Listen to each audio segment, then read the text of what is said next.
Hi, it's Fender here from Loki Loves, and I'm back in the beautiful Cranbourne Gardens and the Australian Garden, and this is the Raising Rarity nursery. So we're in for a real treat today. I'm here today with Dr Megan Hirst. She's going to tell us all about why she founded Raising Rarity and the wonderful work that she does. Hi, how you doing? Good, I'm very well. It's very, very sunny, which is absolutely beautiful, but it's making it a little bit harder to see.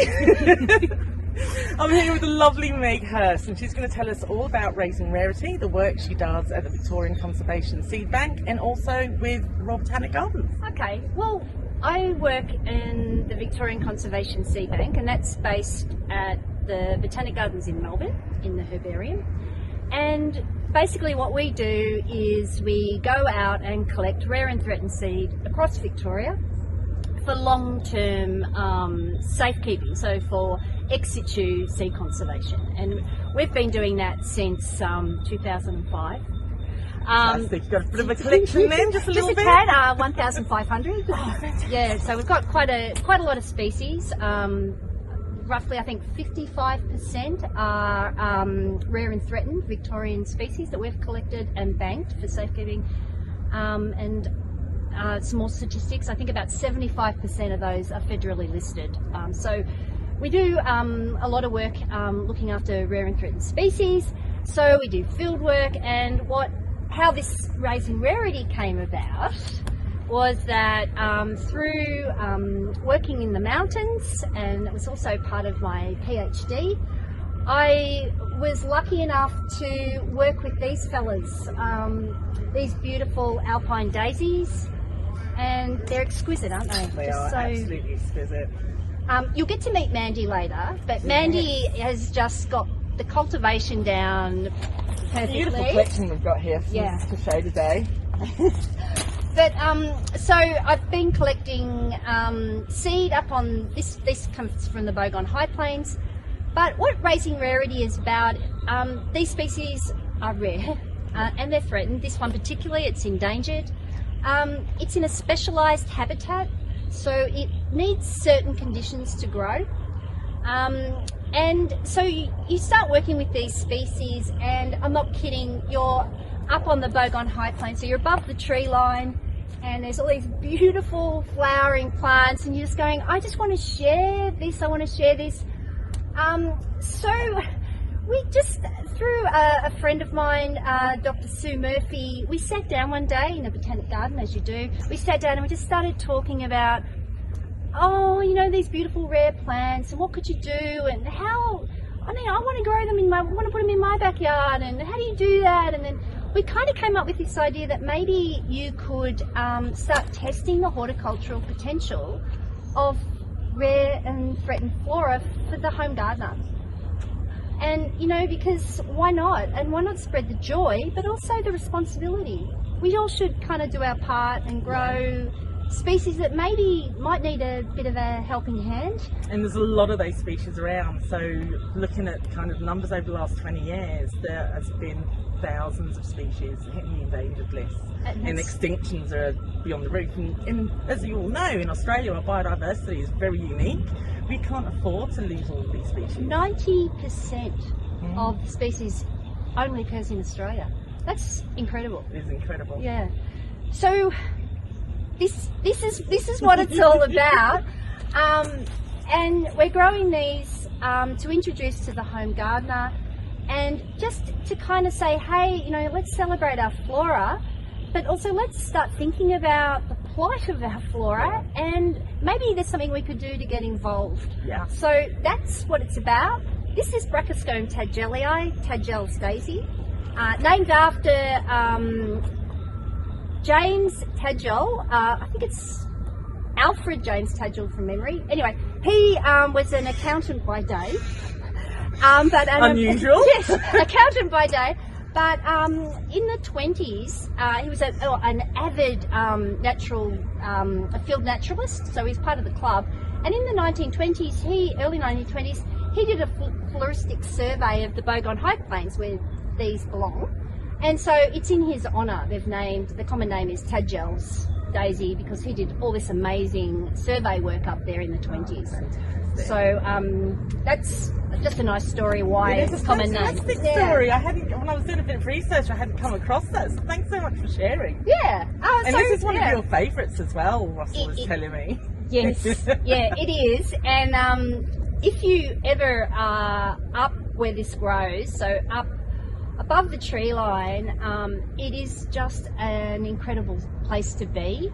And I guess it's also just how quiet, it's just a beautiful quiet place, and I love it. So this brings back lots of memories when I see it in a pot, when it's actually out in the field. It's just like gorgeous. So we're growing them under Mandy's care. We're working out exactly what these species need.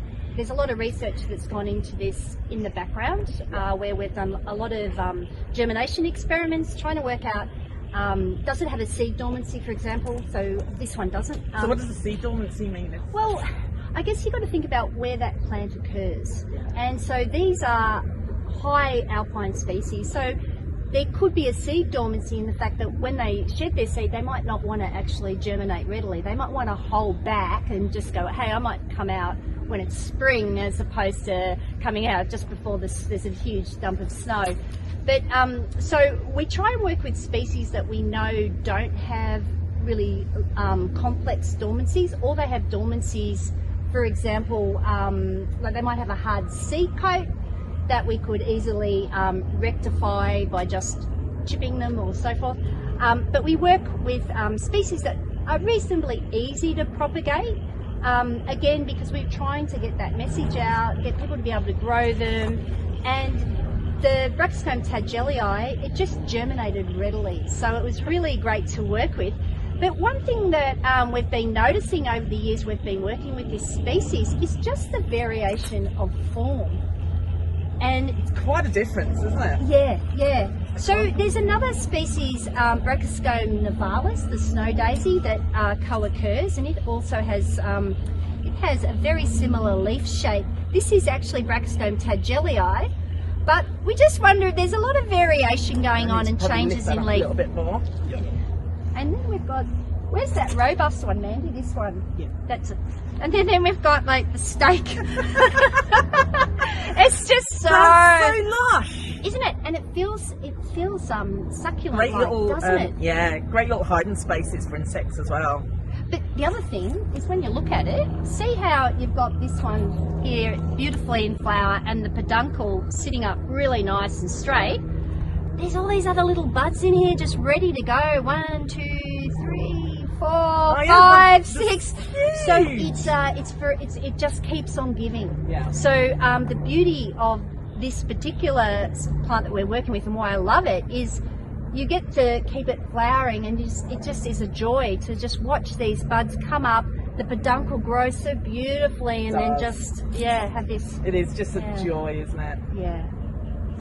Seeing them up close, seeing all the texture in there, and I will put a close-up photo in the blog, and hopefully when my paintings are finished you'll be able to see all that detail in there as well. But they are absolutely beautiful, and you can imagine a nice little bed or a big pot of those would just bring you so much joy, and they have such a long flowering period as well. Yes. So these will be at the plant sale. Yeah. So get here early. Yep. They'll have their forever homes. I'll be taking them away. But yeah, they're my favourite. Everyone has a favourite, and these are mine. Fantastic, and I think that's a beautiful favourite to have, and from such a unique region as well. Well, also, if we think about the Victorian Alps, or just Australian Alpines, it's such a small part. Most of Australia is flat. Yeah. So, we don't have a lot of alpine area, and we're lucky in Victoria. We've got beautiful parts of alpine snowfields, and it's just, as I said, doing my research up there was just an absolute joy. I'm still working up there, but this is just, it's kind of like bringing it home with you, isn't it? Yeah, it is. It's bringing your work home with you and just falling in love with it all over again. A project like Raising Rarity is huge. It's massive. And somehow it's under the radar as well. I've barely heard little bits about it from last year's plant sale with Russell. And as you know, Russell's so passionate about everything. Yeah, we've tied him up over there. Yeah, I know. It's great, the little guy. Sorry, Russell. But it's such a huge project. So how do you go about getting funding for a project like this? Where's your support coming from? Our major support is coming from FAME, which is the Foundation of Australia's Most Endangered Species.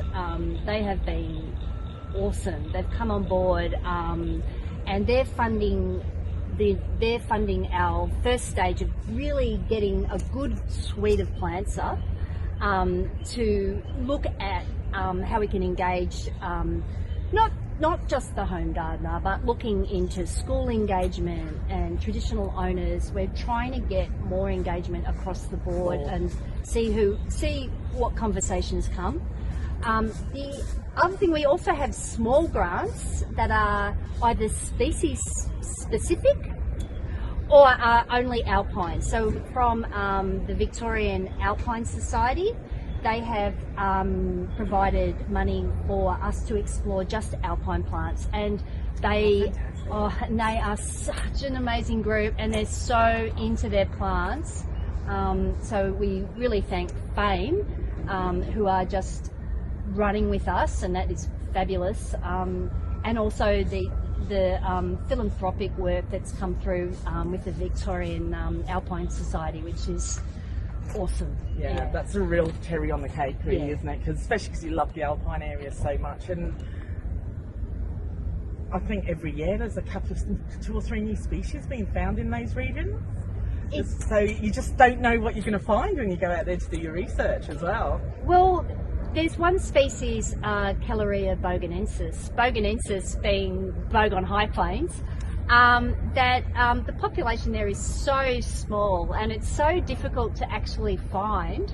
I was out there with Beck Miller and Danny White, and we were trying to find this species, and apparently the population is like this size. Wow. So, you know, we one wrong step. Yeah, exactly. We did find it, which was awesome. But can I just add, we had funding to just from the idea alone from the Australian Flora Foundation. So they backed Dr. Sue Murphy and my idea just to come into fruition. So I think it's that people just going with an idea and saying, I'm going to support this. So Australian Flora Foundation, and then at the gardens, I've had support through the Friends. And so with the sale, we're getting more support with the Cranbourne Friends at their growing sale. So and we always have a great turnout for those. I'm part of Botanical Illustrators, we sell cards there as well, and the turnout's fantastic. It's great seeing so many people get involved. The really wonderful thing is everybody can get involved, not just getting plants. They can share the information out, tell friends about it. You know, any green thumbs, avid gardeners, or someone like me who does their best not to kill anything, but their thumbs are definitely not green, they'll still be interested in this. Whatever we do for plants and botany, we're also helping the rest of the ecosystem. We're helping pollinators and birds and everything else that's out there. It's all a knock-on effect, isn't it? One thing doesn't stand alone. So if one thing falls, other things fall around it. So to really get involved with that, what you can do that will make a huge difference is donate to Raising Rarity. The work that they're doing is absolutely amazing, and just imagine, you know, in a couple of years we're going to be having all of these rare plants in our gardens, and we're going to be adding to the DNA pool, keeping our pollinators happy, and having a beautiful garden to be. Oh, thanks, Vanda. Oh, I love that. Speaking with you today, thank you so much, and for introducing me to Mandy as well. We will be back in a fortnight for our final blog. Oh, who are you talking to? Oh, that's a secret. That's a secret, so stay posted. I think it's somebody you know very well. Possibly. Good job. So keep an eye out for the teaser, and we'll see you soon. Thanks so much for watching. Thanks for tuning in again.